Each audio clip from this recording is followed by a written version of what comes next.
Don't listen to him. Get me out of here.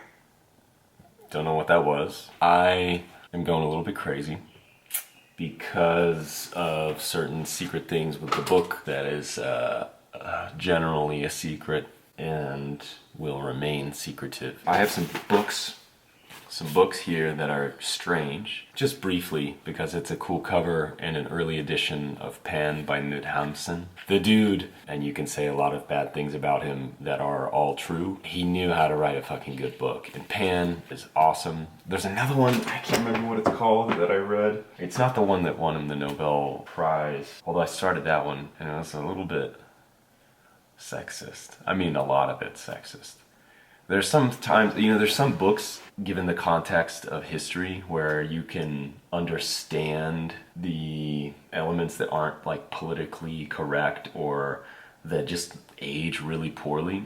I can't remember the one that won him the Nobel Prize, but some of that stuff, the kind of biblical sexism in it, it was such a big part of the book that made it impossible to read. Pan is an awesome cover, an early edition from the 50s. Maybe even the first English translation, 1955. Actually, it doesn't say. I don't know. Really cool cover and a good book by a very suspect. Is he even suspect? By a known Nazi sympathizer. Okay, speaking of Nazi sympathizers, this book has the best title I've ever read. It's so suggestive, so plain. But speaking of books that the content is unignorably bad, I started reading this in my dictator phase, and the whole thing is that his doctor is suggesting that he's supposing that Hitler was homosexual and therefore trying to explain all of the things he did through that lens. And I had to stop. I had to stop because it was, there's nothing charming historically about that. If it was something mentioned in passing and then he got on with his psychological analysis of Hitler and like his conversations and sessions that he had with him, it'd be an interesting book. But a lot of it is about how his speculations about Hitler being gay. But I do have one marker in the whole book, and I want to see what it is. So Hitler flows into the madness of our age, and the madness of our age flows into Hitler. A loveless world is given meaning and devilish significance in the words and action of a loveless man. A man suffering from psychic impotence who has flogged his sexual sterility into a nightmare of world sadism. In my youthful years, when I have been out walking, Goethe tells us, the sensation of longing for some desired girl has overtaken me, and I thought long enough about it until I really met her. There you go. That's what the book is about. But a great line by Goethe, and that's why I tagged it probably. And it's like 5 pages in, so gave up on it. But one of the best titles of all time, and a book that I'm sure was out of print as soon as people grew up a little bit. Oh, I've got 2 books by André Gide. One is just a really cool cover. It's got these cool hippie style prints in the book, and it's all kind of precursor to new age kind of thinking, which I love André Gide. This one is really cool. I got this in a bookstore. I don't know if you see that. Can you read that? Yeah. I got that in a bookstore. I got this in a bookstore in San Francisco, in which I had to email them to try to get an appointment. And they were like, well, we don't really do browsing. But then I told them some of the books I was looking for, and they were like, come on by, come on down. It was almost like a test of what kind of person are you? Anyway, I had never heard of this book. I looked it up online and couldn't find it for sale anywhere. They didn't have it actually cataloged in their stock, so they didn't know that they had it. I think they sold it to me for $10, but it's a really cool copy. This was printed in, says 1937. And it's a really cool portrait of André Gide, kind of, as he explains in this book, initially started to champion the Soviet Union and the communist, what am I trying to say, the revolution, and then got caught up in being a public person with outward political views for the first time, and felt that he had to visit the Soviet Union in order to understand where he actually stood politically. And it's the gradual sharing of his reservations about being an outwardly political person. If you can find this book, and if you are interested at all about, Soviet history or André Gide and his views, I highly recommend this. The intellectual reservation or hesitations towards this cause that his heart seemed to jump and latch onto is such a cool dynamic, and I think he portrays it really well in this. So if you like André Gide, I think you could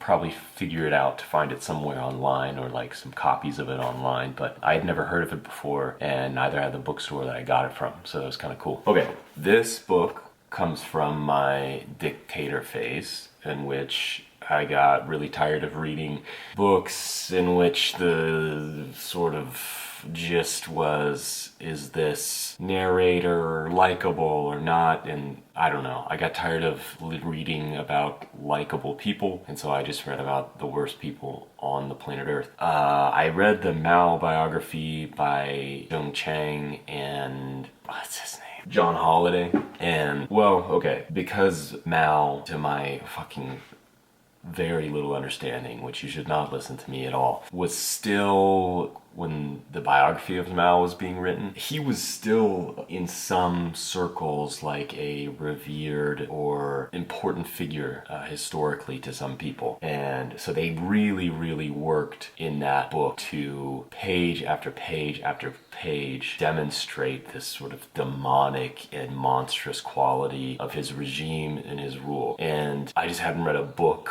about dictators that was that fucking brutal, one page after another. I was reading it before bed and getting all these terrible nightmares, and obviously these people, these were real lived experiences, and so it just felt terrible. And so I had to stop reading it 2/3 of the way through because it was just so intense. And then I picked this up in a moment of depression. I had bought it at a book sale because the cover is really cool, and I was reading a lot about Mao, and it's basically a snapshot into a very, very, very narrow window of Chinese history that kind of endeared me to the book, because within years of its writing it was already outdated. It was a few scholars from Princeton, I think, Princeton, it was written I think in 1967, 1967, and I was reading it in 2023. Because of the rampant speculation and the, just kind of brash attempt by these American academics to understand what was going on and what would happen, 50 or 60 years ago, something that's already transpired. Something about that context made me really want to read it. I stopped halfway through. It's a book you would probably never find. It's got an interesting cover, and I don't know, was probably rendered defunct and unnecessary just years after its publication. Something about that endeared me to the book. The last one I have, I'll show you this. It's called The Horns of the Moon by Gene Smith, and again, my dictator phase. I'm sorry, I'm over it, I'm done with it. Sometimes it's interesting to read about, World War II and shit like that, but typically when I'm depressed, and anyway, what can you do? I really liked the cover, and I picked it up and read the first line and was like, oh, this is great. A word of caution. 2 words, actually. What's the word of caution? And what's the second word? I think that's such a great way to start a book of nonfiction. I have thought a lot about this, obviously, and there are things that I need to warn you about before we can begin here. He's warning you in a way that makes you think, well, what is it? What's going on? So in those 2 sentences, I knew that this topic was in the hands of a good writer. And actually, full circle, in comparison with the book about Mao, in which the public sentiment had not yet reached a final and complete judgment, at least that's what they were sharing and was apparently the case. I'm not sure. Gene Smith was writing this book in the mid-70s to an American audience, and the verdict had been total and complete on Hitler and his massive horrors again and again and again and again. And so essentially his words of caution, and I thought it was a good intellectual point to make, or a stance from which to write a biography of Hitler, was that the condemnation of Hitler could last it'd be as long as 10 of these books. And so he wasn't going to spend the time condemning a man that the whole world had condemned over and over and over again. He also wasn't going to spend his time sympathizing or empathizing with the man, but simply to just put a portrait of him into the world as best he understood it. And so I thought, oh, wow, that's like a very salient and important point to make. And also it showed me that this was a thinking writer who wanted to present a slim window into a very horrific and complicated figure, and to present that very tiny glimpse in the best and most efficient and the most clear way possible. In order to do that, he had to make some uncomfortable decisions. But this was a writer who had made decisions, and that really struck me as something that was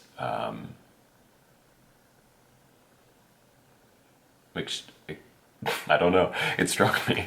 It struck me. Anyway. He's holding me hostage, please help. I don't know what that is. I would not recommend listening to the computerized voice. Don't know what, just